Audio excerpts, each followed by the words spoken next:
Ted Dryer, elder and job extraordinaire, also like head trustee extraordinaire. Now, Keith Snyder, I'm elder and also head deacon. Okay, elder and head deacon. My name's Aaron. I'm the pastor at Trinity Church, and I don't know. That's good enough. I'm Paul, pastor of Common Ground. I'm Vicki Klinger, lead administrator at Common Ground. Ron Fragapane, elder and deacon. Okay, you gotta say a lot louder than that, my friend. Ron Fragapane, elder and deacon at Trinity. Ron Fragapane, he's an elder and a deacon at Trinity. In here or so, elder. And head trustee. Elder and head trustee. And Laura Volpini, founding director of Common Ground. One of the founding directors of Common Ground. Well, I don't know. I added the one of the. Yeah, one of them. Jesse Okay. Kern is not here. All right, and then Chuck was sitting in this chair that's empty. Chuck Zinker. He'll be right back. Member at large on the church board and elder for Trinity. And then Pam Zinker is the trustee, the treasurer.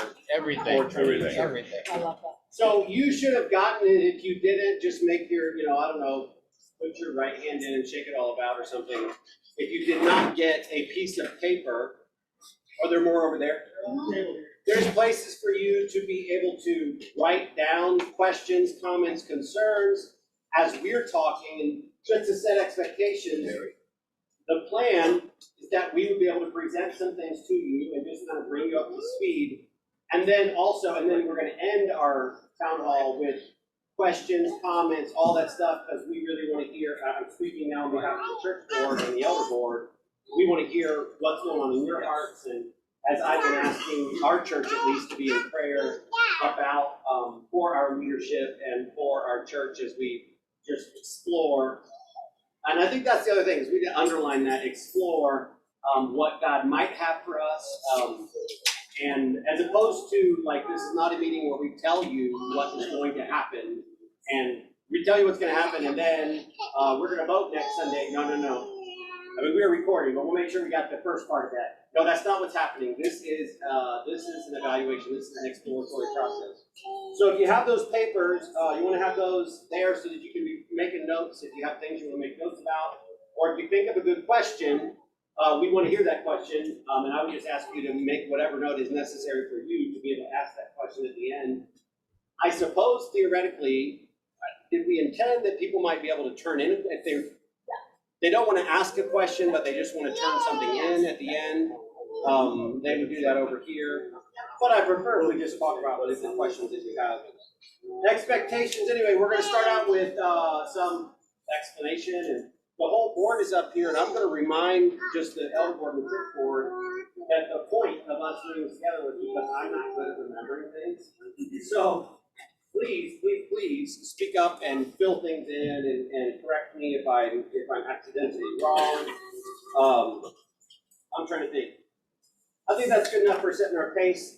We've already prayed, but hey, let's have a word of prayer real quick. God, we're just asking you to be present in our time today, to reign supreme in our hearts. You do reign supreme in our lives, God, and I just pray that you would give clear direction through your Holy Spirit into our lives as we evaluate, especially Trinity, as we evaluate, and also for Common Ground, as we evaluate what you might have in store for us, what you might have next for us. God, we pray for you to accomplish that. May your Holy Spirit have free reign in my heart and in the heart of every person in here.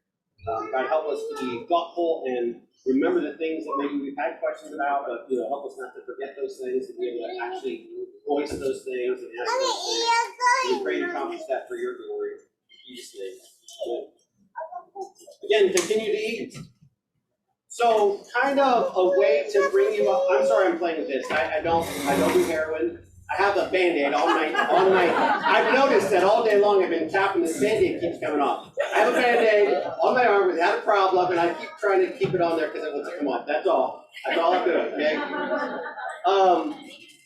So you all know, I'm speaking really here to Trinity. You all know that it's been just over a year ago, because technically you guys did like a soft launch before Easter of last year. Yep. Was that what you considered your soft launch? Today was actually the first of 1 year. So about a year ago, today's the anniversary, Paul's saying, about a year ago, we invited a church plant, Common Ground. For some of you, you know that better than others, because I know that there are some of our Trinity folks who attend, fairly regularly some of the Common Ground stuff as well. And for others, you only kind of know at a distance, that we, as a church board, and I really appreciate this, said, you know what, we've got a building, and there's times when we're not using it, and we want it to be used for the glory of God. So we see it as a tool. So because of that, we said, well, we could invite this church plant to come into our facility and be able to utilize, because they're looking for a place to utilize. Common Ground a year ago came alongside. Some conversations started before that, and obviously they didn't just show up one Sunday and say, hey, can we meet here? But there was some conversation before, and the board was kind of unanimous about, hey, we got space if they can use that space. And you might remember Trinity Church that we have been, I appreciate the attitude that says, like, even if it's a little bit uncomfortable, and it has been a little bit uncomfortable, right? Because we moved our service time by 15 minutes, so they didn't have to meet at 8:45 or whatever it was, which is maybe still way too early, but nonetheless, we've made some modifications to try to accommodate. And I really appreciate that from Trinity Church, just that heart that says, this isn't mine, this is God's. So that's kind of the approach that the board has taken as we look at how do we partner with Common Ground. And then in the meantime, we've done some things, right? So we did we invited them to join us at our church in the park last September. I don't remember the date, and maybe you remember because maybe you went. But so we did a church in the park with them, and then maybe some other things which I might be overlooking. Oh, we had like a sort of like a fall fest kind of trunk or treat thing here, and some of Common Ground came and joined us for that as well. It's kind of like a community outreach thing.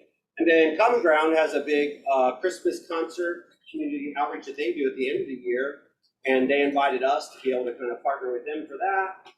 And there's probably a bunch of other stuff that I'm forgetting. And then we had, maybe the thing you maybe remember the most, because it's the most recent, is in February we had a chili cook-off. So we had like a joint, we did have a joint service or two at the end of the year, couple. Say that. I don't think so. Get it all mixed up. And then we did have some joint services at the end of the year, and then we had our chili cook-off in February, and I don't know who won that. I don't remember. It wasn't me. Who said me? There's no way it was me. I didn't even enter. But anyway, it was Tony. Yeah, maybe that was Tony. That was in February. So in that process, at some point in that process, maybe last summer-ish, last fall, I'm kind of looking for Chuck, who's not here, to affirm for me. But maybe it was last summer, last fall, that some of the leaders of Trinity Church, specifically Chuck and I, were just talking about and praying about, God, what might you have for us as far as our relationship with Common Ground in the future? And so we were talking and praying about that, and then we started to talk and pray about it at an elder level. 1, 2, 3, 4, 5, and Chuck, who's not here, 6. And we started talking and praying about it at an elder level. And then at some point the elder said, we would like the church board to be, and the church board was also kind of talking and praying. We have a lot of overlap. So Ted is not on the elder board and the church board, he's just on the elder board. Whereas people like Keith and Denny and Chuck and myself are actually on both boards. So there's a lot of overlap. But we invited the church board to be praying, and this actually was before the end of last year. And I only know that because Sharon was on the board at the time. She's not now, but I'm not pointing out. I'm just saying. So we started praying about it, like the church board and the elder started praying about it. So we've been praying about it, trying to figure out what does God have in store for Trinity Church, and specifically in regards to whatever partnership there may or may not be with in the future for Common Ground. And so we've been praying about that for a long time. However, we haven't really talked a lot about it to the congregation because it is just sort of an evaluation type of prayer. It's exploring, God, what do you have for us? So it's not, it seemed out of order to come to the church right away and say, hey, let's start all talking and praying about this, because it's unclear whether or not, even at this point, exactly what the next step is for us, and we're still in prayer about those things.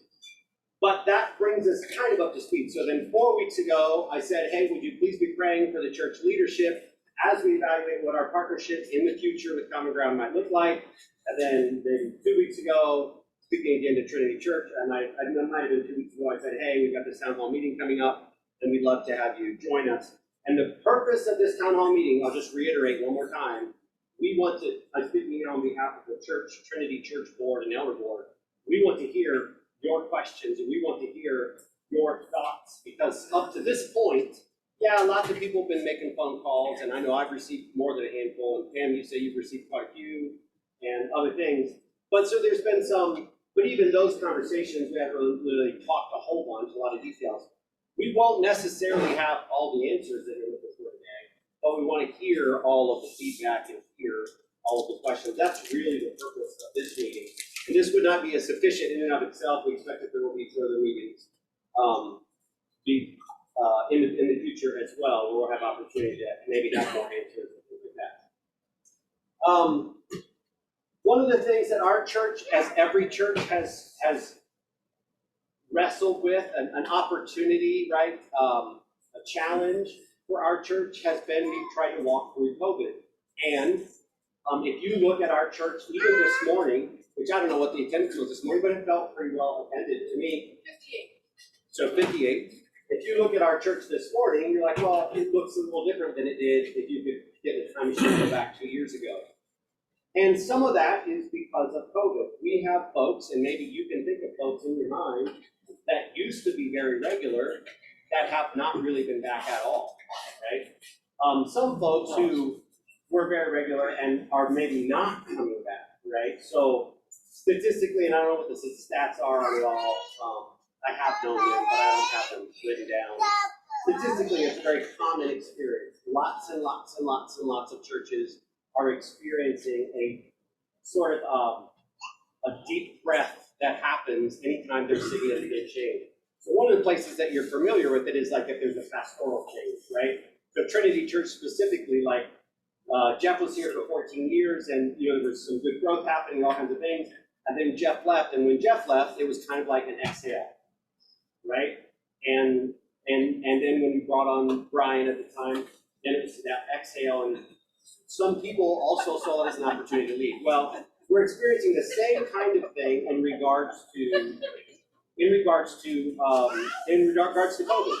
So there are some folks who maybe you miss, and maybe you've been in contact with them, that are just, life is different for them now, and they've had a period of time where they didn't go to church, and they're out of that routine, and so maybe they're not coming back, and I don't actually know. I mean, I talk with them if I go and see them, or I talk to them on the phone, I see them, and there's no hurt feelings or anything like that, but just, it's just not a thing. Another thing that for our church of our size is pretty significant, we have a family, and you guys know what I'm talking about, the Christian family, who's I think 13 people, right? Lots of kids.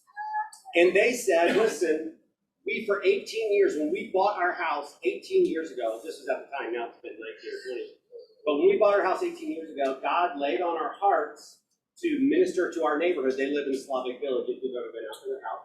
And so they said, you know what, we really sense that God is, there was a friend of theirs that was doing some like interim pastoring out there and church planting. And they said, we're like, God's kind of smacking us up the head about, we said we were going to do this and we've never really done this. And so we rejoiced and celebrated as they kind of stepped outside of 18 years at Trinity Church to go be intentional on mission in the Slavic Village, which they are doing, and they have given testimony of it. You were here for our Good Friday service. The Christian family gave testimony about some of the things that they're seeing God do. Well, I say that because they have a lot of kids. It's a big family. When they left, their elementary kids went with them, and kind of they were like the foundation for our children's ministry. Like, I don't know how many it was, 4, 5, 6 kids in our children's ministry. And when they left, they went with them. Didn't leave us with no kids, but it left us with very few children. And so then we had some other families that you've seen that have come in that we were connecting with and was excited to be a part of. that have then kind of said, you know, it's important for us that our elementary kids are not the only kids in elementary, specifically I'm thinking of a family, that maybe you don't see around anymore, and they said, we need to go find a church where there's more happening in the children's ministry, because the foundation for our children's ministry is kind of left. So, we've seen, I say all that to say this, we've seen a lot of changes in our church, right, in the last 2 years. And part of that has been, although this was not part of the discussion and shouldn't be the motivating factor even today, part of that has been in the last 6 months maybe, and I'm looking at the treasurer to affirm this, but in the last 6 months, we've seen some significant changes in income, in giving. Now, for all kind of good reasons, some of that is because some of our families are gone and they're not coming back, okay? Some of that is because of like natural family stuff, right? Like maybe, well, I know for a fact, like for example, there's people in this room that have either retired recently or going to be retiring in the next couple of months. Well, if you retire and all of a sudden your income changes drastically, even if you are tithing, then that's going to affect the amount of your tithing. So within the last 6 months, we've seen some financial kind of things, and this is not a reason for us to discuss this, but it is important that you know. It's recorded in the bulletin. We were going to record it differently. Did you add up different numbers? I did. So do you want, well, we're going to start putting this in the bulletin a little bit differently, because we've heard from some folks that it's kind of discouraging the way that we're currently recording in the bulletin. I think right now it's like last week's giving, maybe giving year to date. I'm doing this from memory. And then like goal, and the goal is just the budget that you all approved in January. We just take that, we divide it by 52, and then we just multiply by the number of weeks. But the truth is, we don't spend according to our budget. We spend as much as possible according to our income. But that's not really well reflected in our bulletin. So we're going to change the way, we had some technical issues that didn't allow us to get it changed for this week, but we're going to change the way we report it. What we're going to report from here forward is our last week's giving, right? And then year-to-date giving, and then year-to-date expenses, because those are kind of the important things. I mean, budgets are important. I'm not saying they're not important, but ultimately, that's not what probably most of you care about when you're looking at the bulletin. So what we would have put in the bulletin, if you hadn't had technical difficulties and didn't have to figure it out by hand, our total expenses, well, the totals that are in the bulletin, which I don't have in front of me, you didn't write down, but somebody probably has one.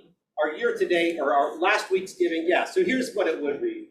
Last week's giving was $4,506, with a total giving, general fund received year-to-date, $47,467, with total expenses, so $47,467, right, as of last week. Total expenses as of last week are $52,008. So, doing the math real quick, that's about 24, it's less than $5,000 difference. So just to give you an idea, we feel like that's more fair, because the budget actually includes, yes? What's in the bulletin is through 2 weeks of giving in May. What I gave you on that paper is through the end of April. Okay. So giving on the bulletin is included for May, but expenses are not. So these numbers are actually not accurate that I'm giving you, so they don't know. But But here's the point. Here's the point. We're going to start reporting our budgetary numbers, our financial numbers differently in the bulletin. Basically, here's what you're going to read starting next week. Last week's giving, you'll know how much was given last week. You'll know giving year-to-date number, which will be a total up to last week's giving. And then you'll know expenses year-to-date, which will be any money that we spent up to last week's giving. And then if there's a difference, if there's a negative difference, a deficit, then you'll see just an asterisk that says deficit offset by reserves, right? Just so you know. And then if you want more information than that, you can get more and probably talk to the treasurer. We're trying to present helpful stuff. But the point is this, that it's not, so when you look at what we currently report in our budget and our year-to-date, where we should be our goal, that includes all kinds of things. It includes $5,000 a year that was approved for parking lot resurfacing, and $5,000 a year that was approved for pay paying for the roof, because we're trying to be responsible, right? Well, we can't just can't take a big chunk out of whatever. So we're gonna set $5,000 a year. But what happens is, and then that also includes some money for just in case healthcare expenses go up for the pastor so that we can help cover that, yada, yada, yada.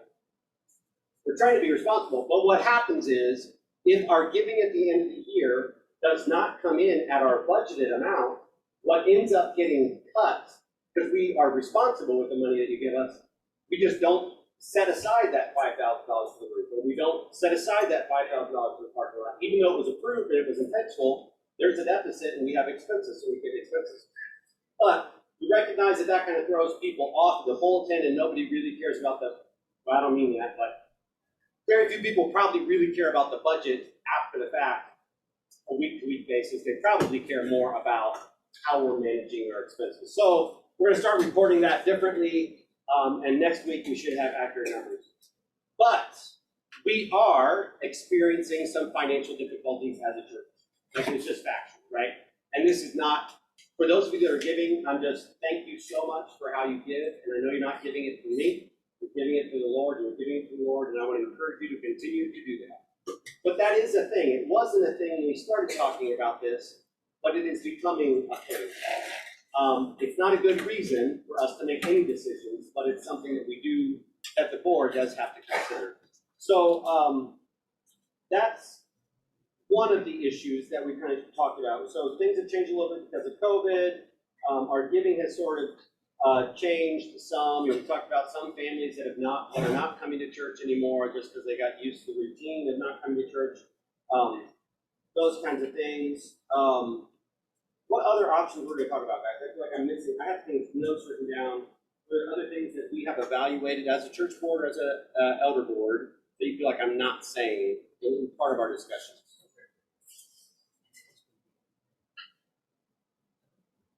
Looks like you get the hand up.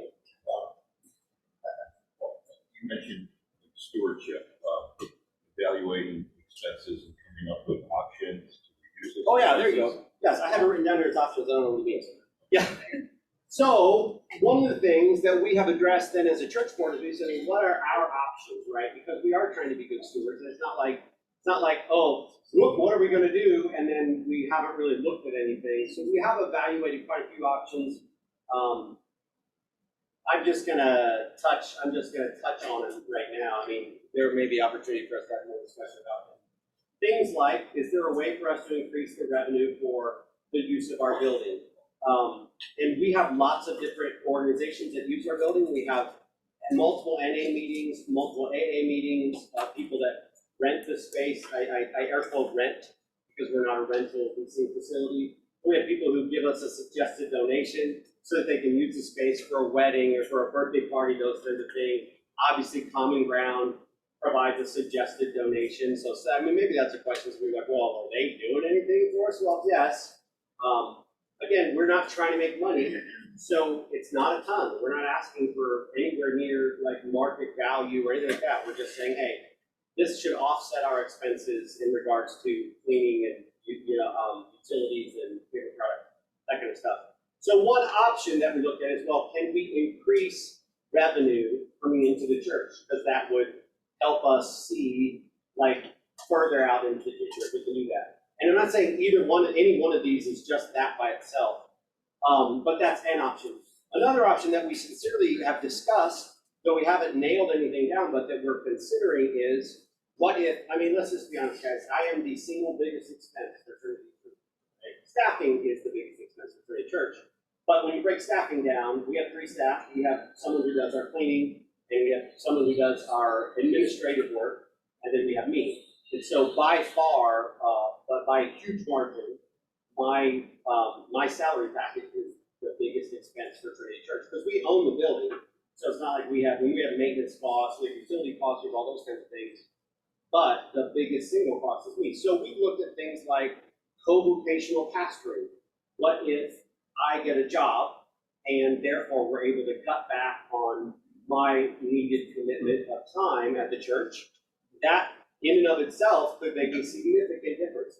Because it's not like we need $150,000 a year and we're only bringing in $75,000 a year. There's nothing like that. I mean, our giving last year was 100 and what, 29, 130? Our total giving for last year was 130. Now our budget was like 160, right? So you can see the difference. That's why we don't have $5,000 set aside for the parking lot and $5,000 set aside for the roof and blah, blah, blah, blah, blah. But in reality, you know, if there's an arrangement that we could make where I become a full vocational pastor, that would give us, if nothing else changes, which that's of course not the goal, but if nothing else changes, that sort of gives us a way to see into the future, those sort of things. So we've considered some of those options. I don't know if I'm missing any major options. I'm kind of looking at the board. What other options? About selling the building. Oh, so another option. Yeah, another option was we do have this facility, and there is some value to this facility. So either selling the facility, right, and then moving into a different facility, or taking out a loan, getting some of the equity out of this facility to help with some of the capital expenses, things like that. So those are things that have been considered. I don't know if there's other options. Go ahead.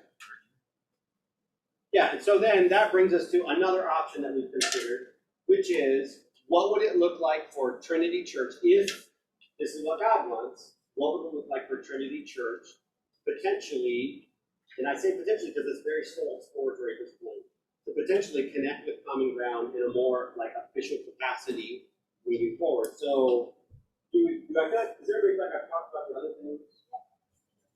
All right.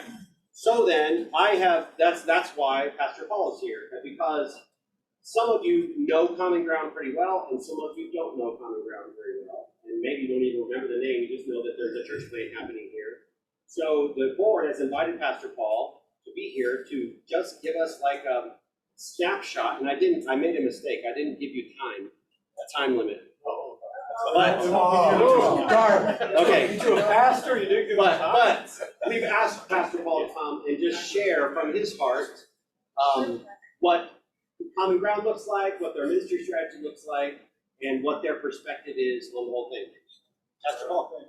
First of all, Common Ground, can we give a round of applause?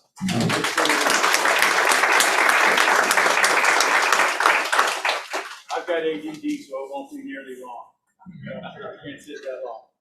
You sit still anyway. I'm going to. Tell me what to do. That'll help keep it short. We do have a microphone.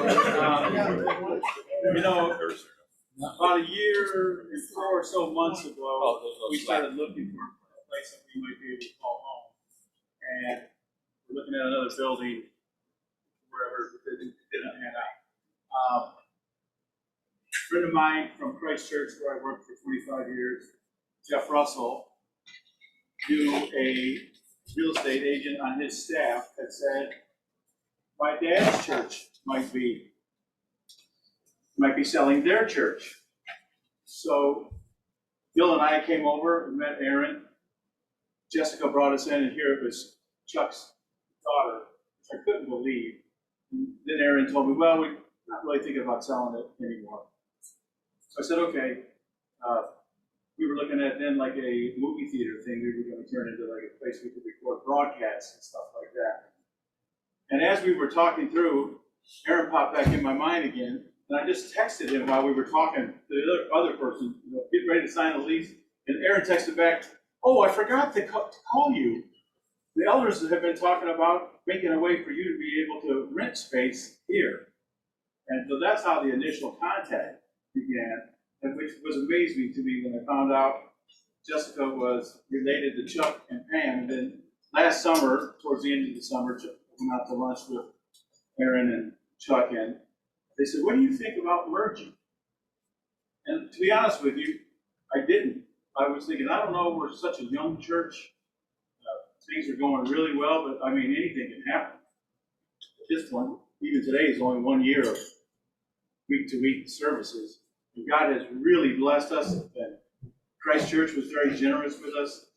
Trinity has been beyond gracious to us. There's lots of reasons we've experienced so much fortune in this first, and it's all because God is blessing us. But I didn't really think a whole lot of it. I wanted to pray about it. So I began meeting with Aaron through the summer and the fall. I thought the first thing we need to do is he and I need to spend some time praying. So we did that and felt, that the issue to me became, are we better together? Our mission is to continue what our Lord and Savior said. I didn't come for the healthy, but I came for the sick. We gear everything we do to reach out to unchurched people, to make it easy for them to come to church and experience grace, that God is different than they think He is. So that is our mission. So at first glance, I'm thinking to myself, I'm not sure that was jive. But then as I began, the Lord speaks to me in blunt ways and said, do you want to consult me on that, or have you made up your mind already? So then the thought came into my mind. What does a church that's bringing in unchurched people need? What's the biggest resource that we need to have? Other Christians that can help take care of it. I'm not trying to sound boisterous on this. We know we can attract people. Last year, Aaron asked me, why don't you do another Christmas show? I said, because we're not going to be able to take care of the people that are going to come from these two. We won't do more until we have people in line that can take care of it. Our franchise is making disciples. Our mission is reaching unchurched people. Our franchise is in developing them, and that's what I call difference makers. That cycle never stops.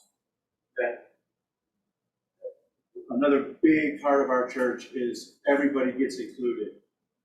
We believe in spiritual gifts. We believe that every single person is a piece of the puzzle, and the church is only as strong as those puzzle pieces are snapped together in place.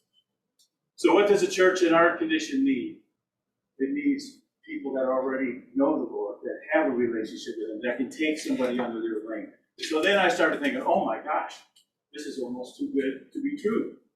So now I think, praying through these things with Aaron, I think it's easy to get ahead of ourselves. And what I've been proposing, meeting with the Trinity elders over the last month, is we need to have a ready, aim, fire. You can't start talking about fire when we're not even done with the ready part. You can't start talking about, let's aim, what about this, what about that, what about... It doesn't matter. We have to go through the ready phase. We have to have some meetings like this and talk to each other. Come to our services. We'll do some more joint services and see what it's about. Because I said in the sermon this morning, we're married to our mission, but we date our methods. If the baptismal's empty, we're going to change what we're doing. That's our mission. I can't wait to fill it up next month and see all the people that are going to get baptized. So that's our mission in a nutshell. We exist so that the love of God becomes the primary influence in somebody's heart. Our methodology is we remove the obstacles. We remove as many hoops, we remove as many, we try to make it as easy as we can, including events that people can come sideways, is what I say.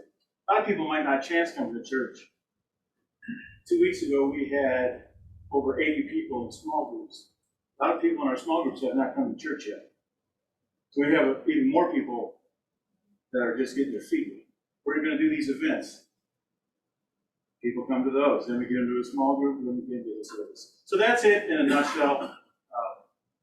We're a grace-based local church, and I think that's the hope of the world. I think our communities need a church that's going out with grace, peace, mercy, and that really does say it's not the healthy that need a doctor. It's the sinners. It's the broken. It's the hurting people. And it's our job to carry that out too. So that's a nutshell. You're supposed to keep me from talking to me. I thought you did good. No question. That's all too. So what we're gonna do at this point, first of all, I just want to look at the board, the elder board. Is there something that I have missed? All right, well, speak now forever, hold your peace. No, I'm just joking, yes. But I just want to make sure that I accurately represented what we discussed at our board meeting. So at this point, I think, Laura, are you gonna MC for us a little bit? We're gonna open up to a question and questions and comments and that kind of thing. If you're willing to share, what's the matter? I was in the camera view. Oh, we're not. We're just recording, just for audio purposes for somebody who's not here. That's fine. But anyway, we're open, so if you have questions or comments or things that you even want to share, the board, I speak on behalf of the board, the elder board and church board both, we want to hear that. We may or may not have an answer for you, probably more frustration about not having answers today, but we definitely hear this is your opportunity to speak up. So I'll give this to Laura, I guess you get to try to move this around.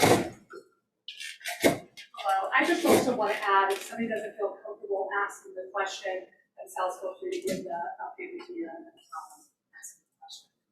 It won't be very anonymous then. You'll have to Yeah, shuffle. I'm sorry, I'll shuffle around. Yes, I'm right here. Well, my biggest thought on what I've been hearing so far is I can differentiate from, this is not a biblical disagreement at all. I mean, we're all for, I can presume that the way Pastor Paul was said about mission just as well as our pastor. It's the way our church is too. You know, there's no differentiation about that. I think there'll be no problem in agreement doctrinally, so that can't be the issue. The issue's got to be about how we go about this.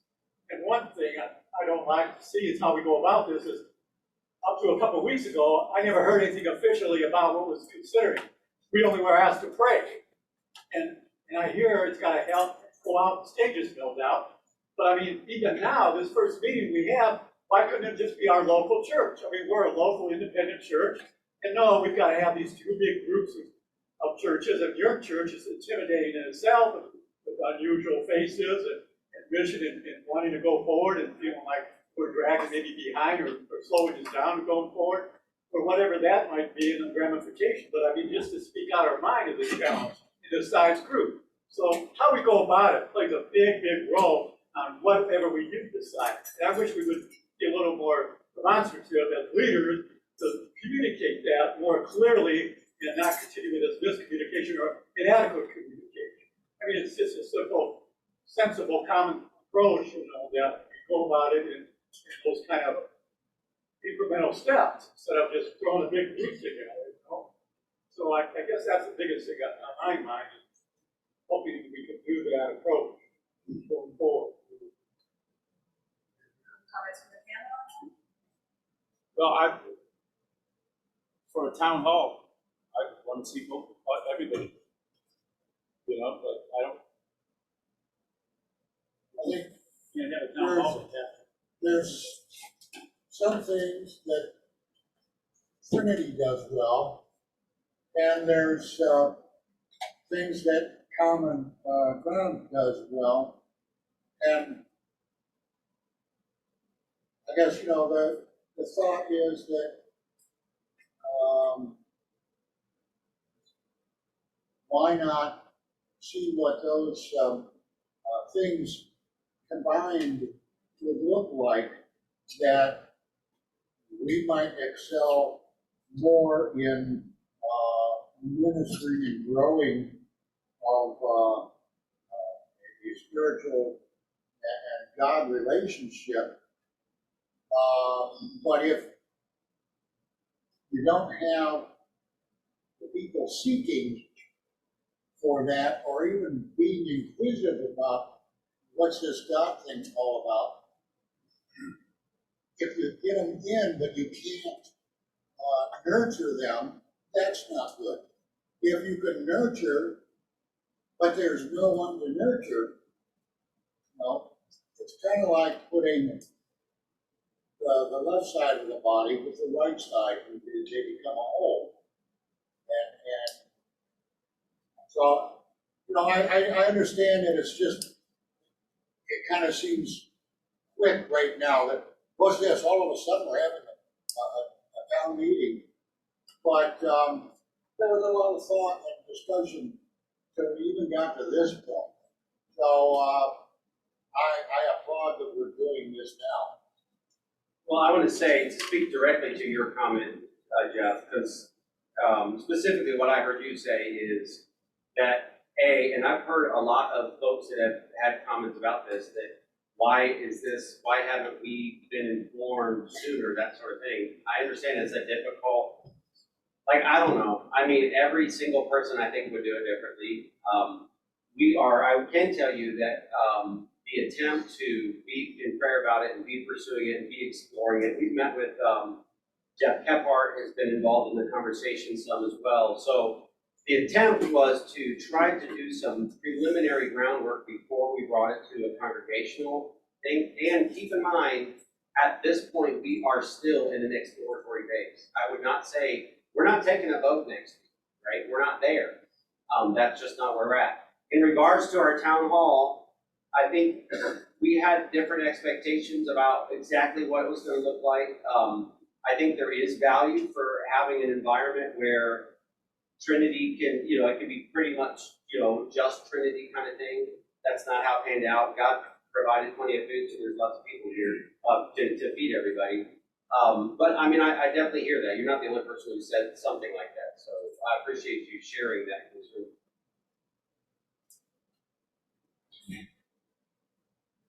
Kind of to go off of your concerns, Steve, and I'm hearing too, is,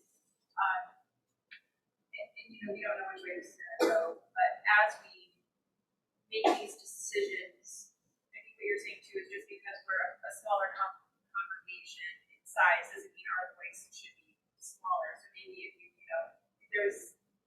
coming together and you're voting, though we may have less people, 50% of the vote, kind of like our own elections, right? Just Maine has equal representation in Longford, and to keep that in mind is good. But I think, one of the things that whatever we decide that we need to pray for, and I really like that you said this, is that this is an opportunity to challenge ourselves as Christians. And what you guys need are Christians to minister to people who are not yet Christians. And so if you've been sitting in your, sofa saying, man, I'd really like to minister to people, how do I do that? God, can you bring people into my life who you minister? Or I feel like I have this wisdom that I can share with people. Well, this is that opportunity that potentially God is bringing to our forefront. So I think another question is, are you willing to put yourself in an uncomfortable situation that is familiar if God is asking you to do it? The song, If Today You Hear God's Voice, Harden Not Your Hearts. I think that's something for all of us to be praying for, right? It's uncomfortable, it's not all of these choices, there's positives and there's negatives for all of them. But if today you hear God's voice, please do not harden your hearts. Okay. I'm going to do multiple questions. Just to Go give ahead. you guys something to think about. Are they multiple choice answers? There's a Scantron. If there were a merger, would we have two pastors? Would we continue to support our current missionaries? What would the name of the church be? Who owns the building? And one thing, Pastor Paul, you guys have a website that gives your doctrinal statement? Yeah, on mycommonground.org. Because we don't, we're evangelical, but we don't know all the complexity of that. Have you guys looked over the legal ramifications? Are you incorporated nonprofit? Those kind of things, because you get into legal issues. Churches that aren't corporate, like say you weren't, and then somebody gets injured, they can sue every individual in the congregation if you were not incorporated. Those things are important.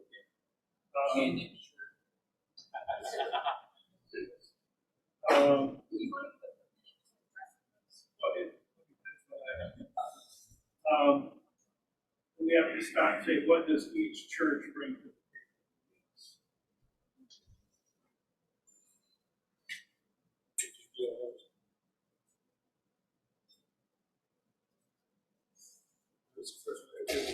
I think one, we're not gonna try to answer everything, but I think there are some things that are obvious, easy to answer. One of them has to do with the incorporated nonprofit. The answer to that is yes, Common Ground is an incorporated nonprofit. You just said that was true. Doctrinal statements, we've looked pretty carefully at their doctrinal statement and our doctrinal statement. I'll tell you the primary difference. is that in the missionary church denomination, our doctrinal statement, the missionary church denomination believes you can lose your salvation. And I personally, that's neither here nor there, that's what they believe. I personally don't believe that. I've had those conversations with Jeff Kephart when they were ordaining me, and I said, listen, this is the problem. I don't think I'm going to be able to be a pastor in the missionary denomination, because I think once you're in the palm of God's hand, no one can take you out, and I think that includes me. And so where we landed on that, me and Jeff, was the remedy is the same. So for a person who thinks they've lost their salvation, what would you tell them to do? What's the antidote? Repent. Get your heart right with the Lord and pursue Jesus with your whole life. For a person who doesn't know Jesus in the first place, what's the answer to that? Repent. Give your heart to God. Pursue Jesus with your whole heart. So that's kind of the route that has made it possible for me to be a part of the missionary denomination. That is the primary. I'm not trying to speak out of turn, but I think that's the difference, is that technically our doctrinal statement in the missionary denomination allows for that. You know, if you are a believer, but then you're living like you're not a believer, you kind of have an unrepentant heart, and you sort of walked away from God, that you're not really saved, you're not saved anymore. Whereas I would say, well, maybe you were never saved, but I think once you're saved, you can't lose your salvation. Common ground would say that same thing without a doubt. Like, maybe you weren't saved ever, but there's no way you can lose it once you have it. So that's, to me, at my first glance anyway, that's probably the difference that I see from a doctrinal perspective.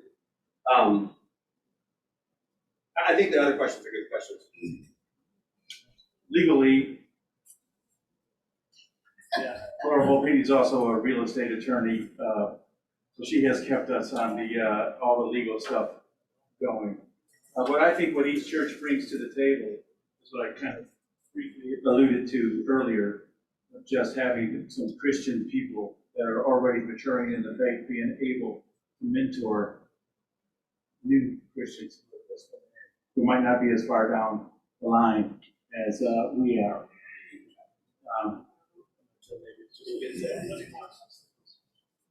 And because we are a gift-based ministry, I'm trying to spend time getting to know people to find out what makes them tick.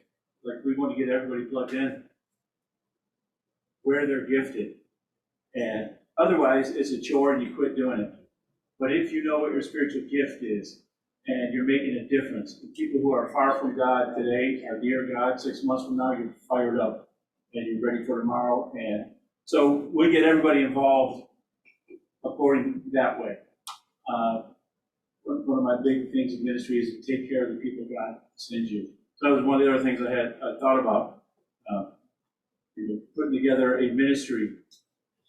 I view myself as like a Generation X pastor. I don't even view myself as the lead pastor of Common Ground. Within 4 or 5 years, we will have a younger millennial pastor that comes into a well-grooved machine that has big budgets that we can say, take this, take it to your generation and impact it.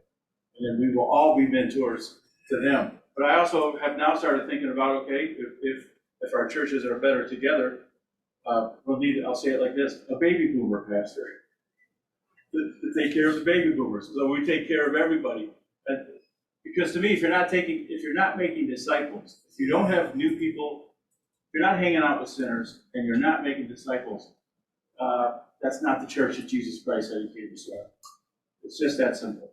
So if we don't see either of those two things, we will change the methodology. The mission, we're married to that mission. We will not excuse it away. It won't be for any other reasons. The gates of hell will not prevail against the Church of Christ. There is no reason that the fields that are white with harvest can't have people working in them and bringing them in, regardless of what's going on. People said I was crazy to start a church during the pandemic. I said, well, the gates of hell will not prevail against God's church. It's not crazy. So anyway, I talked too much, I'm sorry. Yeah, it's a little bit better. Okay. All right, so would you answer Dave's question, Mr. Camp, about who you had an emergency in the church? Can't hear us. I can't hear you. Well, I wanted to answer Dave's question about You had, when I first met you, you said you had a church plant, about 100 people in one month, and you did, and that's an emergency community. No argument there. But if there was a merger, does that mean, like, we have a property, and we don't. Now, that's a big deal, all right? Now, you did tell me you tried to buy the church, and you wouldn't sell it to you. You did tell me, you did ask me about the property lines and everything after that, so you were still interested, no argument there. If you merge, does that mean you're going to disassociate from the missionary church? And I wondered about a name change too. Are you going to incorporate that somehow? And I know you don't have to really answer these questions right now, but the big thing is, the property. This is a paid-for property. I mean, are you expecting to get a free property by merging or being a tenant, or did you talk about that at all? That's kind of a big thing for a merger. And I had those questions too.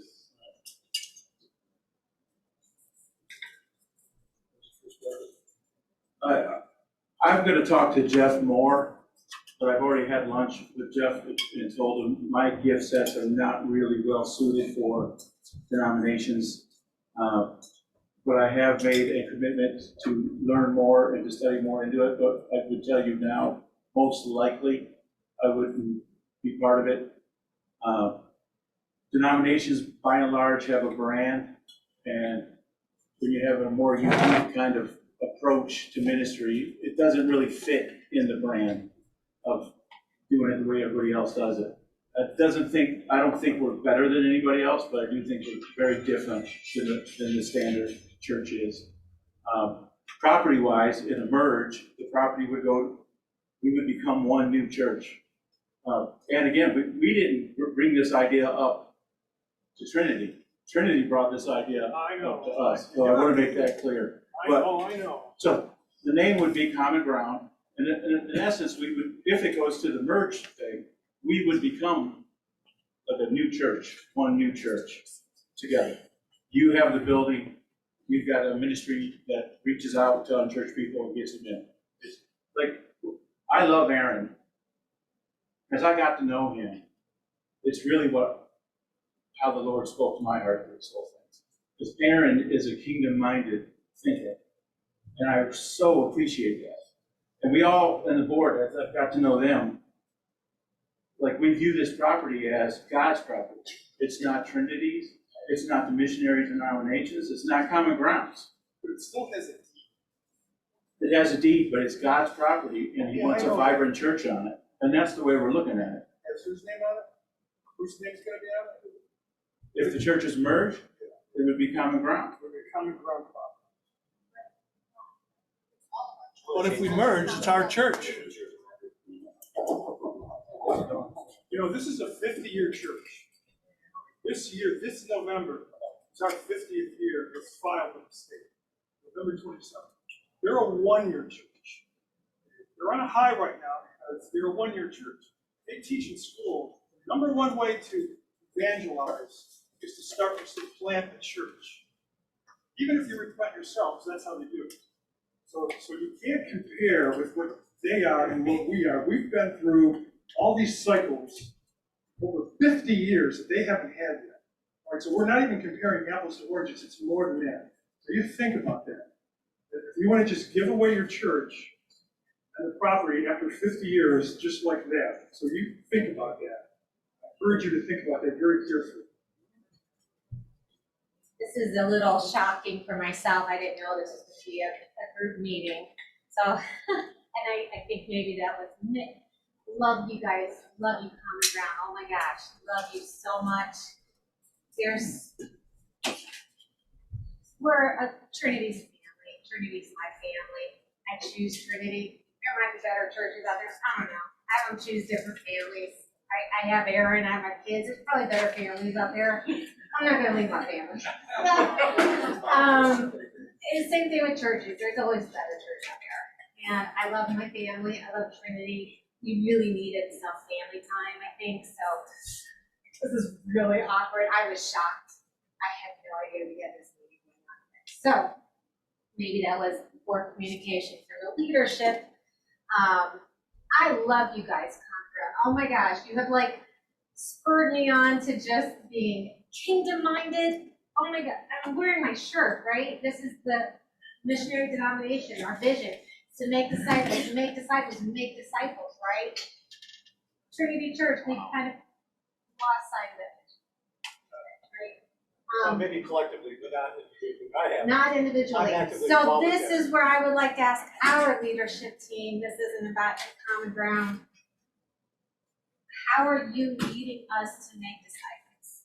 How are you taking the time in the past year since COVID to be kingdom-minded? What are you doing to lead us in that direction? And I really want to do that. I'm a fan of more churches is better than less churches. I want to learn from common ground. I want them to learn from us. I don't necessarily think that means it has to be a merger. Because I love my family.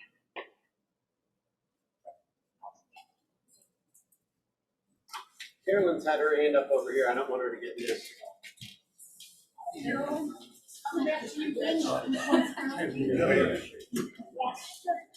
She's excited. All right, thank you. I've been a member of Trinity for 10 years. And I've seen lots of changes. Changes that I don't like, but changes that I do like.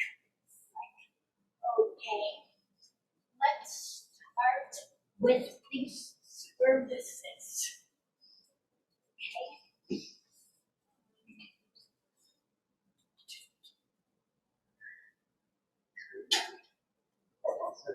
That's okay.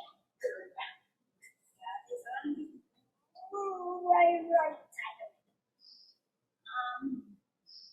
Well, like whenever we have a reunion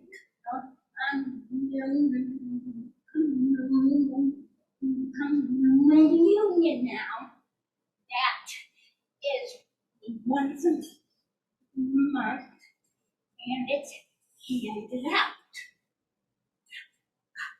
I know COVID, okay, but this was prior to COVID. I noticed people taking communion versus walking to the back of the church or communion. You know what I mean? I think you're talking about the difference between when we serve it as something we pick up coming in versus when we serve it down the aisle. But they used to have it every week, you could go to the back. Yeah. Okay, no, I don't know. I mean, I don't think that was something we ever did with that, did we? Oh, okay. But, okay. Well, let me back up. We used to have communion every week. And we all would at the back of the church. And I would walk with my walker back to the church every Sunday for communion. I was so proud of that. It then it went to one time a month. Okay, I was not a big fan of that.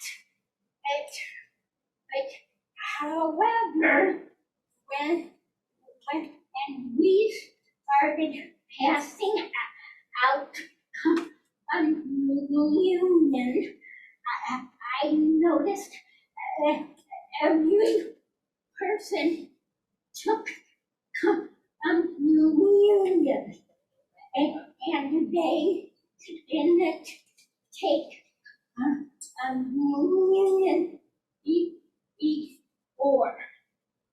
So I hear what you're saying. You're saying that one of the ways that they used to do communion here at Trinity, it was more of a, you had to take the initiative to take communion. Yes. Versus once we started handing it out, it was more probable. I will say from the front looking, I can tell you that not everybody takes communion every time we pass it out.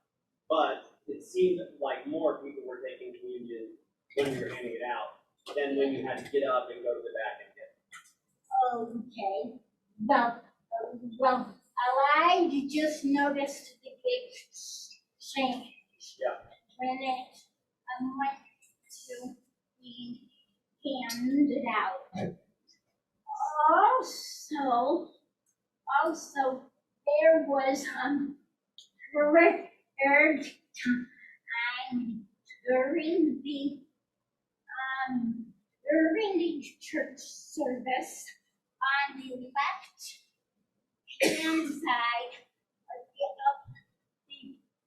the front side of the church. I went up there every week as the Bible says, knock, and you will see, or something like that. Okay, that was stripped away.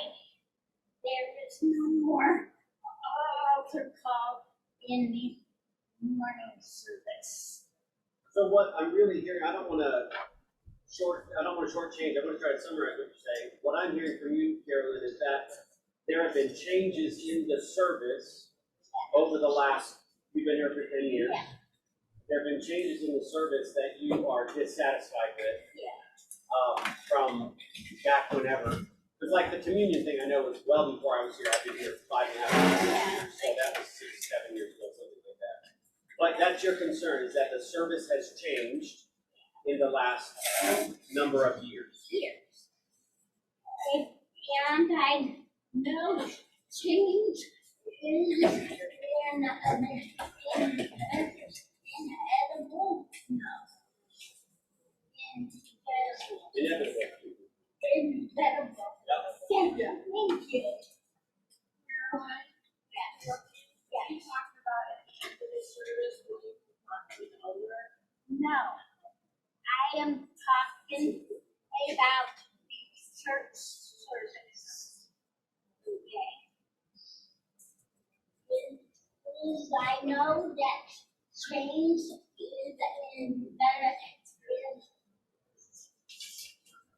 is inevitable, or whatever. It's going to happen. You all know what I mean. Yep. And ever since that has happened, I was saying to myself, why am I still coming to church here? Everything has changed. Or maybe that's meant to value. And I understand changes will be made. People will be people. Is I the great egg where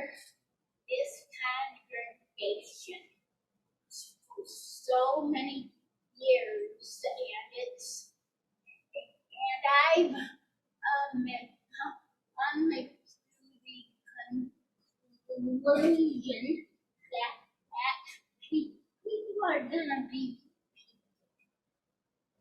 right. I think that's accurate. So, Well, thank you for sharing, thank you for sharing your comments. I think those are valuable. Definitely, I think things definitely changed for sure, 100%. Things have changed a lot from your perspective. Sharon, go ahead. I was just wondering between your, we have an amazing church and we have a leadership team and different ministries, and then Trinity has theirs. How would you, and it doesn't have to be answered today, this may be somewhere down the line, how would you be able to work both of them where people aren't feeling like their tools are stepped on, or people aren't in the process of maybe lose their sense of identity with humans?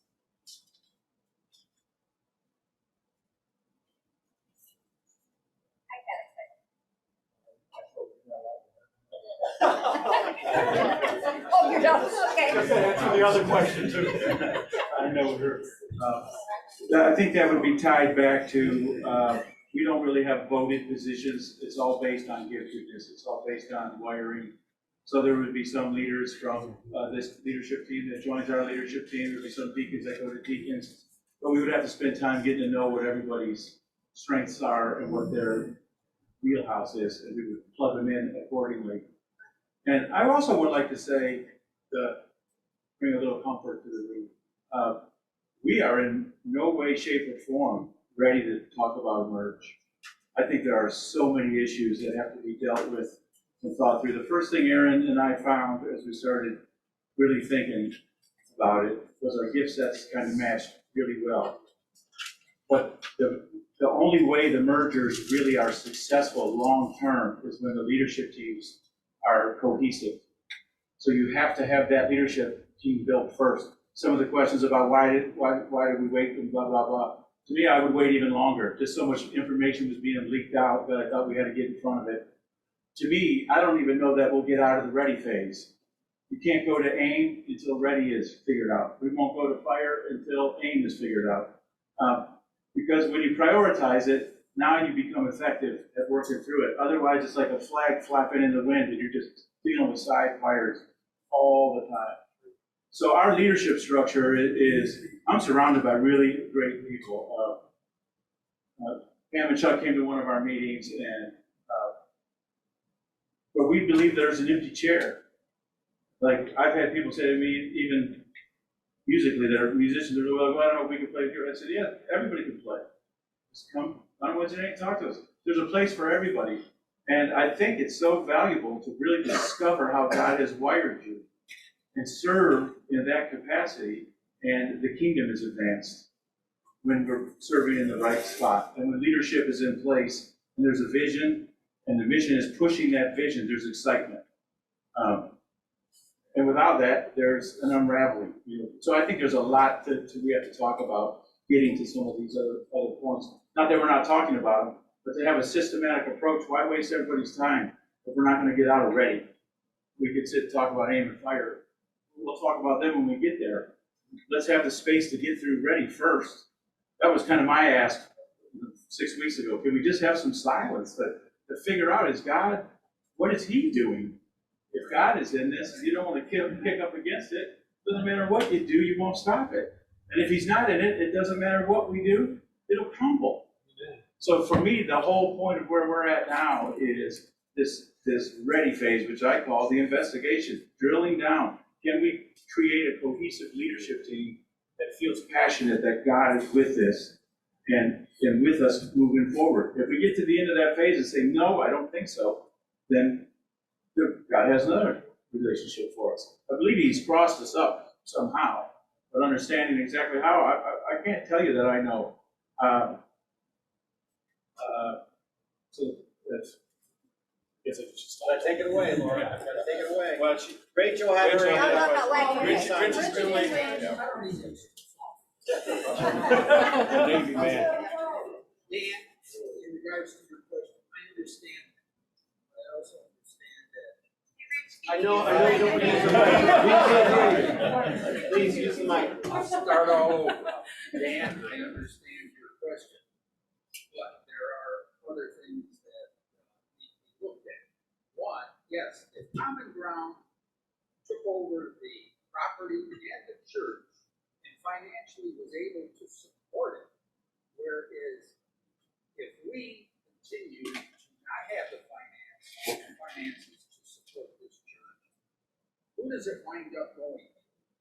There's a church on Old Oak, was a thriving church, and now it belongs to Mildred Pence because they didn't have the hospital.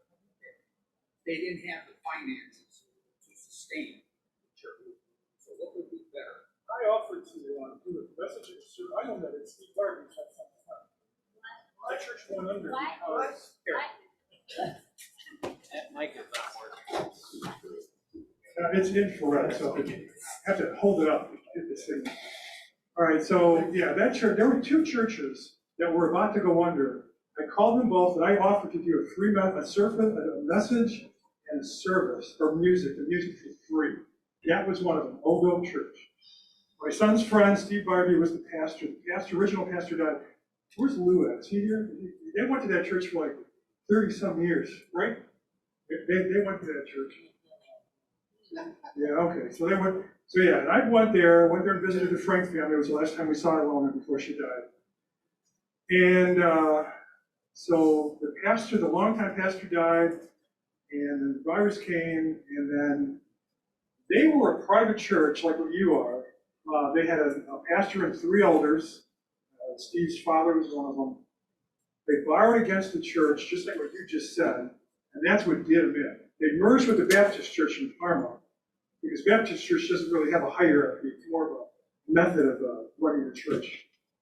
And that's what happened, and they voted on it, they did all that same stuff, they went under, and they went under because of borrowing against their church, and they couldn't get enough income. I talked to Steve on the phone right before that happened. The other one was the Reformed Church on Biddulph Road. Now, I don't subscribe to Reformed theology, but they were still a church. We had been there for activities for our homeschool group. They didn't want, and they didn't, I offered both times to try to get them along until something would happen. I didn't know if anything was going to happen. They didn't, and they went under. They were going to reopen as a new plant. They were going to replant themselves. And I don't even know if they ever did it. They did reopen? Okay. Okay, good. Well, more power to them. Now, while I got my notes here and I have a microphone, you Trinity people, I want you to consider one more thing. Now, I'm not for a merger at all. I believe in what I've taught before. I've done some sermons.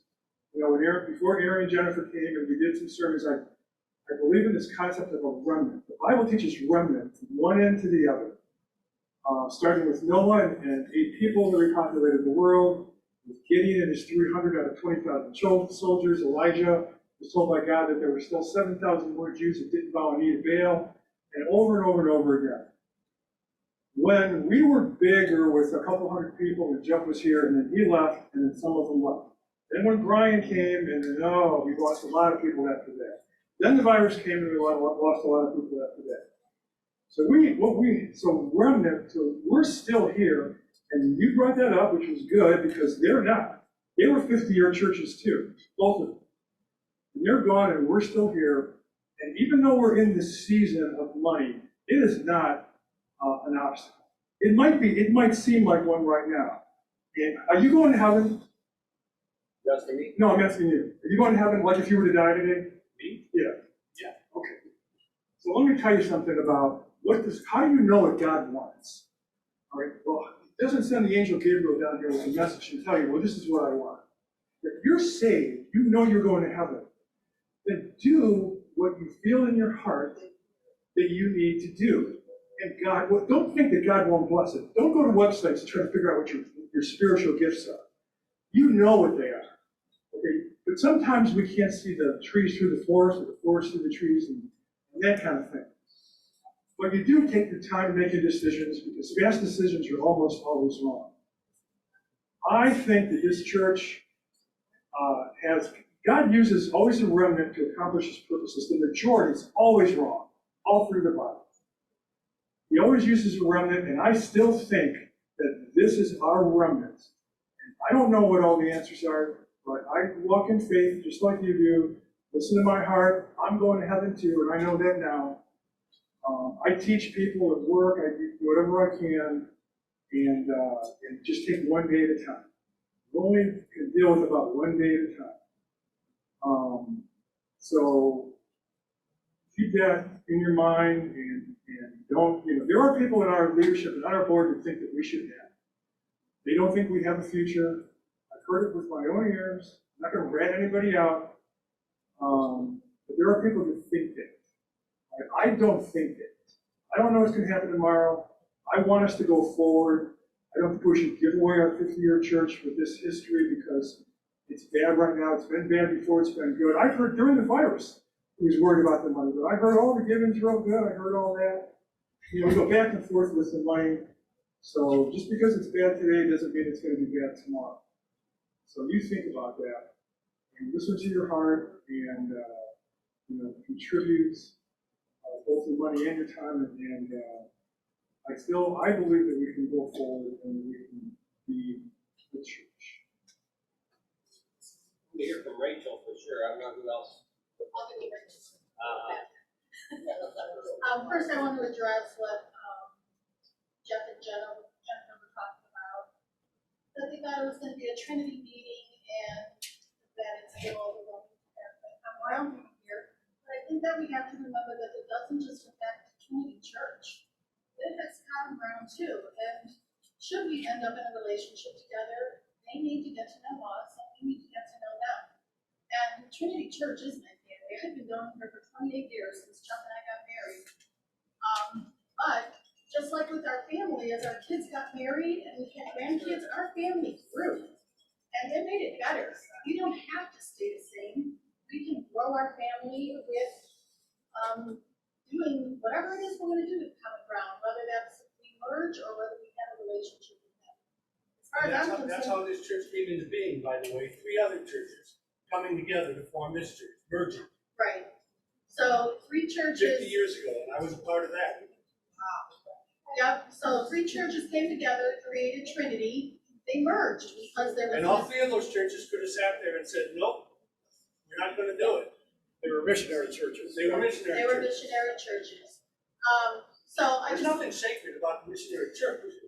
Lots of churches doing good things. Lots easier to merge though when you're part of that denomination. Maybe simple. Well, it might be simpler, but I think that, we all get caught up in, but what about me? But what about me? But what about my building? But what about, where am I gonna be? And I think we lose sight of God's mission. And we were here at Trinity Church when things were happening. I remember when those pews were full and we were out in the world doing things. We were doing brown bag lunches and we were going down to the city mission and we were helping to serve the ladies down at Laura's home. We had a purpose. And, over the last few years, we've had some difficulties, but, being a part of a church that is on the way up is exciting. It's exciting to be able to do God's work again and to get out there in the community and to do some of the things that, for us, we used to do here at Trinity. We used to get really, really busy and just fruitful. And Dan, I wanted to also address the whole church thing too, and I know that it's just been said, but this church does say Trinity Church on it, but it is God's church.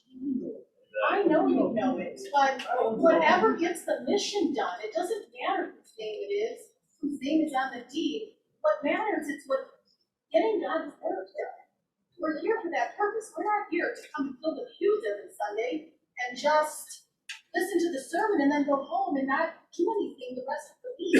That is not what God has called us to do. So if there's a way that we can bring this church alive again, I just think that don't close your minds. That doesn't mean we're going to merge. I don't know what it means. None of us knows what it means. But don't close your mind to it. Listen to what God has to say. He's got big things for all of us. all of us, and we can all be a part of that. Or we can all, no, go ahead, sorry, Laura. Take it away. Rachel, they were Rachel. We didn't forget you, Rachel. What I want to say, we had 3 families that had 10 kids each. So that was 30 extra people plus another involved. We lost that on account of one of the ministers that they sent us to. And he, Wasn't me, was it? no. Okay. Well, make sure. You're off the hook so far. We had 2. She'd let you know. We had 2 right in a row. But don't I tell you what I think? And another thing, we've had, in the last 5 years, we've had about 20 people die that belong to this church. I have been here since we built it. I cleaned up the parking lot. I moved the rocks, I moved the trucking. And my son and my friend and her son cut the insulation for this whole church. So I know how bad it is. But this is God's church. It ain't ours. And it ain't Trinity's. And it ain't Common Grounds. It's God's church.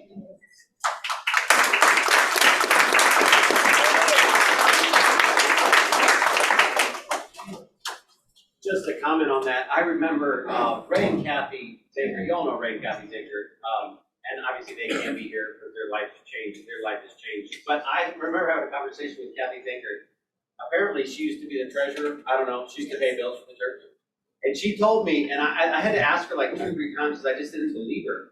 Apparently, there were some difficult financial times, and one of the things, and maybe Ray did it with her. I don't know, but one of the things they would do is they would take the bills for the month, and they would throw them up in the air, and they would pay the bills that landed face up. There was a time when that's how they, and God provided, and that was, decades ago now, but that was the thing. I just anecdotal, I just. That's great. Just a small comment. God's church, which is overarching youth, and all the families in that church, there are ministries. And each ministry can be very unique. You've got a ministry to children that's going to be very different. So let's say they to the adults. Your ministry and outreach to alcoholics on Steel Road. It's going to be very different. So why can't maybe this church have ministries that are very different, but we're all body Christ?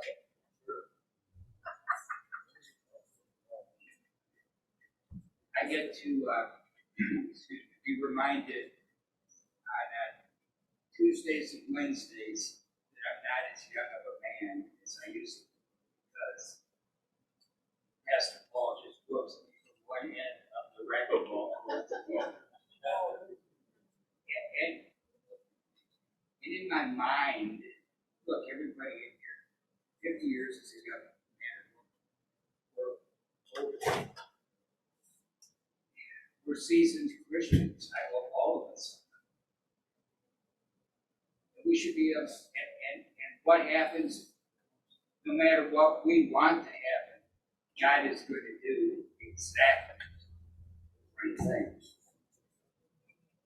But both churches, I believe, need to be sensitive about the fact that we need to start grooming younger people.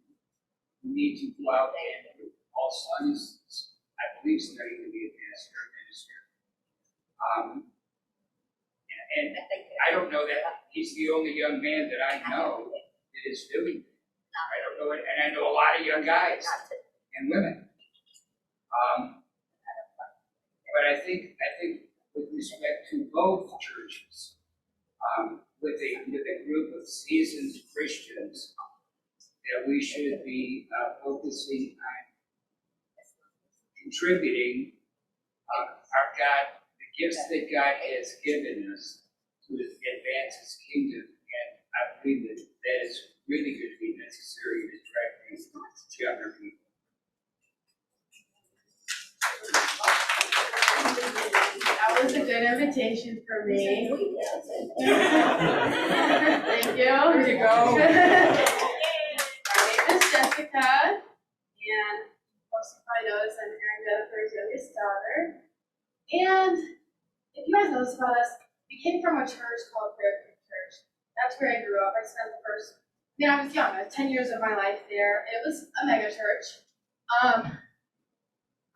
As a younger person, I'm not going to speak for you because, that's a broad range. But as a younger person, in this modern world, I see a lot of distractions. And I get distracted so easily. And I genuinely couldn't focus or understand the love of Christ. And I'll tell anybody this, I didn't.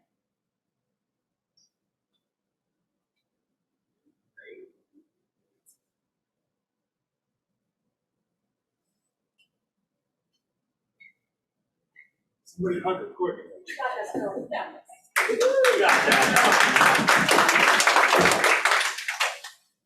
didn't fully understand or really know the love of Christ until I came here to Trinity Church. And it was a really hard transition for me. The people here were so, and having that strong community-based church really helped me, grow spiritually and just develop as a person. So that was mostly a thank you to Trinity Church. And I love seeing, my mom started up a new youth program this year, and I know we got off our tracks because of COVID, and we didn't have like a kids program for like 2 years. It was crazy. And we were really motivated by Common Ground. Common Ground came here, gave us this energy. We were able to start up a whole new kids program. And although we don't have a ton of kids coming every Sunday night, it's hard. We're starting it up. It's difficult. But it's been really encouraging to see that, and I'm thankful for Common Ground for encouraging us to do that. And I think we usually learn a lot of things from each other. Do I necessarily think, that includes merge? I don't know. I'm genuinely just praying.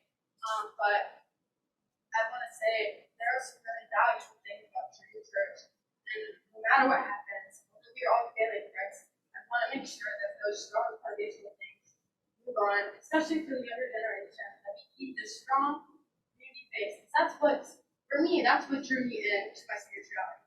It was the sense of family. And I know it's different for everybody, but yeah.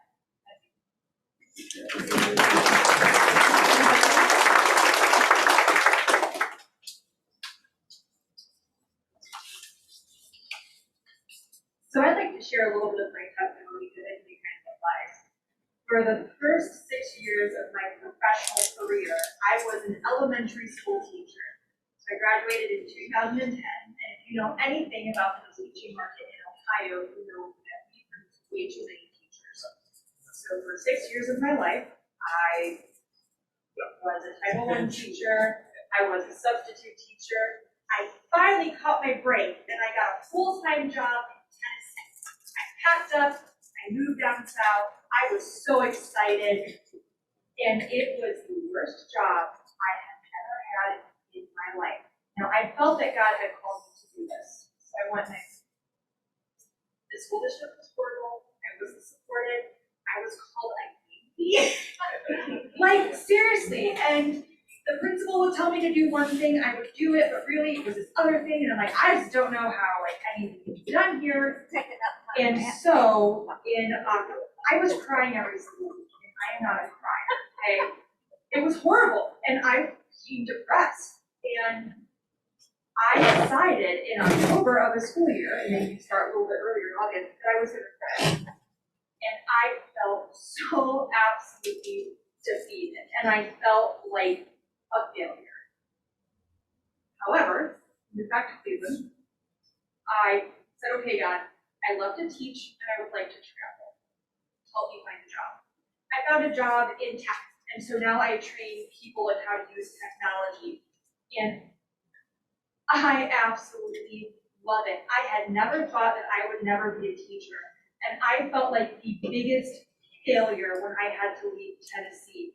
However, God has done so much wonderful stuff in my life because I fell on my face.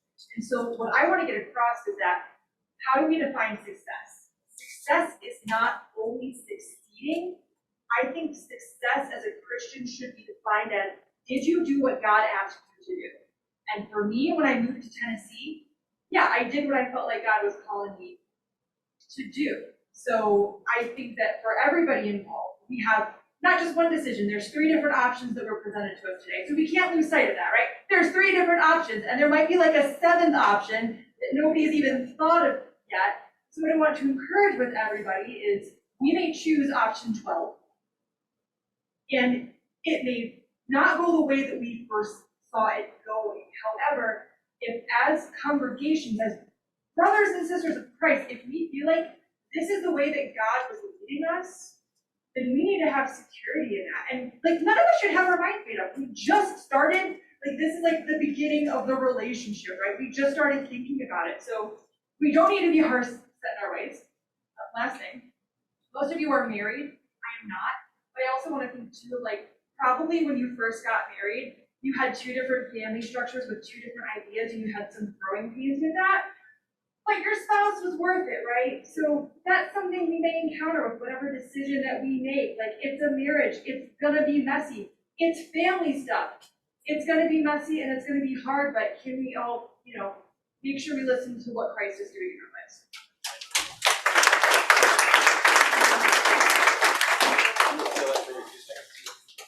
So I want to be mindful, I'm not going to cut you off, Alana, I saw that your hand was raised. I just want to be mindful, because I know people are like, hey, you're cutting into my nap time. Listen, It's a ball game. this is not intended to be like another council, like a Jerusalem council or something like that, that's, days and days and days. This is just meant to be a conversation. It's very important, though, that you get to say what your questions are and or what your thoughts are. So we want to be mindful of that, but also we're not going to try to make this go till 3, 4, 5 o'clock. And there's going to be more meetings. Yeah, and the intent would be that we're going to definitely have more meetings. There's pizza left if you're still hungry, but I'm not planning on having dinner, okay? So.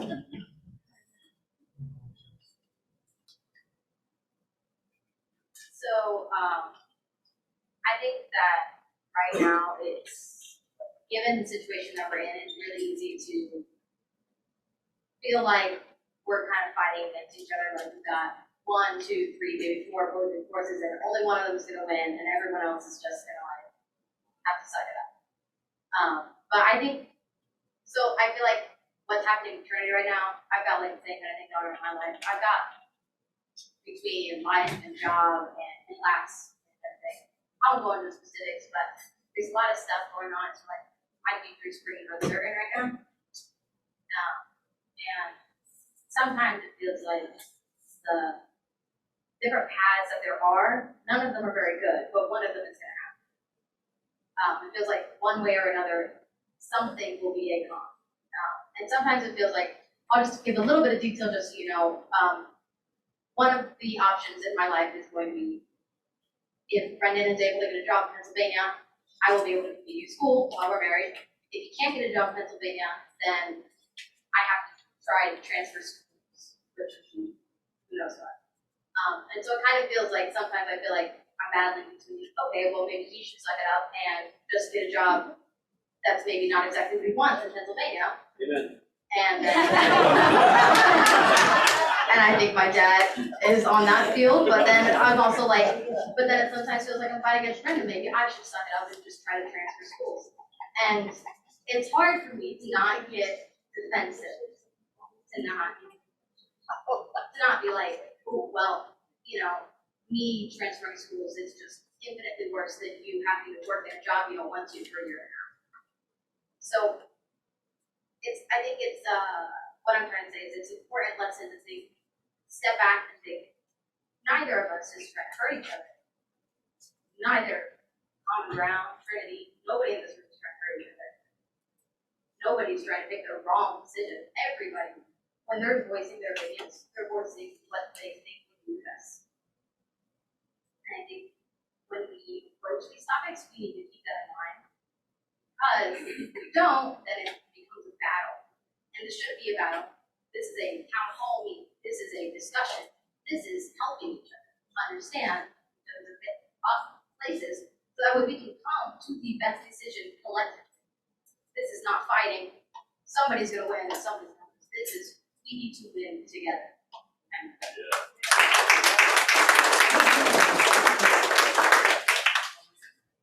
I don't take any credit for that. Is that all? Thank you. I've been with the missionary church my whole entire life. It's Chuck has been too. And we have seen the good, we have seen the bad, we have seen the love, we have seen the good. And the last couple weeks has been my prayer that God use both churches. Whatever is going to happen, God has brought things together for a reason. And there will be some that we have to say, move or get out of the way. And how do you want that get out of the way to happen? And I would just like to say that, as a person who's been here for so long, that we make it our prayer that whatever God's will for all of this, whether it's to be together or not, that's God's will, not ours. And that has been laid on my heart for the longest time.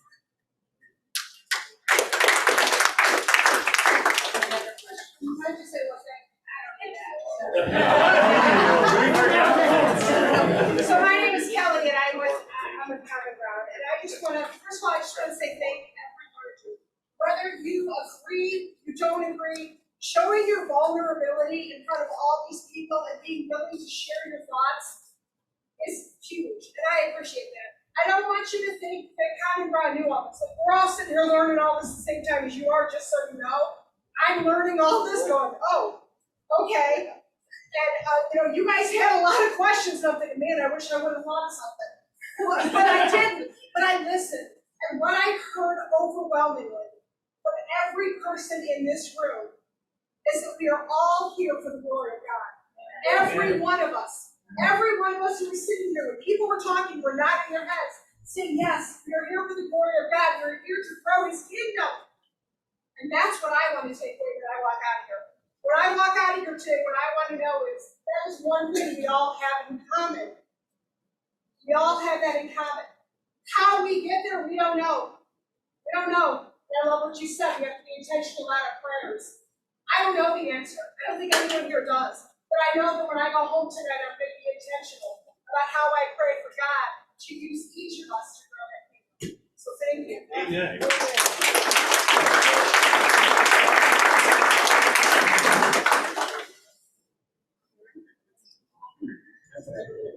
Just to clear up, I really haven't said much to Common Ground because of what I was sharing earlier, like the ready, fire, aim thing is big with me. And I don't feel like we're even remotely into ready yet, and I don't like wasting time. So, to my people, I'm sorry, but as it was getting out, I just didn't think it would be good to not have us all together and be hearing about it. So who knows what the Lord is gonna do, but whatever it is, it's gonna be awesome. I know that much. So this is not the only chance that we're gonna have these kind of conversations. This is just the first one. This is from a church board and elder board perspective. We know that you want to hear, you want to say things, and you want to hear what's going on. And we know that we haven't been very forthright up to this point because we are just seeking. And I feel like there's a process, and it starts with the leadership that you guys have put in charge, but then also at some point we are a congregational rule church, and so it is ultimately in the hands. If we get to that point, if we get to a point where we're like, okay, we're out of the ready phase and now we're into the aim phase, and there needs to be a vote that we're going to take something like that. If we get to that point, that's obviously something we all have to be a part of. I just want to say, I want to encourage you that this is not the last conversation we're going to have. This is not the last opportunity you have to have insight. You can see church board members and elder board members, your member at large over there in the red shirt. I mean, there are people you can talk to and talk their ears off of and say, hey, you know, I didn't get to say this, but also you can turn in, if you have a question that you didn't feel comfortable asking, and you wrote it on a piece of paper, Pam, is this correct? I'm looking for affirmation. Yes. You want it over where? Over by the pens I'll and take stuff? Give them Pam, and she won't look to see so that it's still anonymous, I guess. Like, she's gonna write your name in the back of it, pull them up, do whatever you want, she'll shuffle them. And I'm gonna ask, and if you're not comfortable, Ted, I'm looking at you. I think it would be appropriate for us to close in prayer and kind of summarize these things as we're going. Looks like maybe Keith has something he wants to say, and then. I just want to simply say, let's all remember, it's not my will, but thy will. That's all. Yeah, so my summary, I think you caught very well. I love the idea when we were putting this together in our last board meeting that we're at a bit of a crossroads. I think missionally, Trinity has struggled the last couple of years. I think churches in general have. We didn't bring up some of the dire statistics about how many churches are closed and closing because they haven't navigated a way through this time. I don't think that's our fate regardless, for Trinity, speaking for Trinity at least. But I'd like that the board put together what I consider to be, at this point, balanced ways forward or paths. You did a nice job outlining some of those, putting good effort into understanding that, and everybody taking some time here today so that your leadership can understand some of the considerations, because we have to get on with evaluation. This is just one of the steps I think we can set aside. I don't know if we mentioned that officially, but some future dates for town halls in the next 2 months as well. Yeah, I think they have, we're not sure that they're set in stone. Not set in stone, but the idea is we do need to spend a fair amount of time in evaluation before we firmly have good options, before we start synthesis and evaluation of those into a path forward, because we are a congregational church. Membership congregation opportunity is that way today. So Members of the board can realize that. Our Members in a congregation. I know members. Congregation. We do listen to Gentiles too. Just joking about that.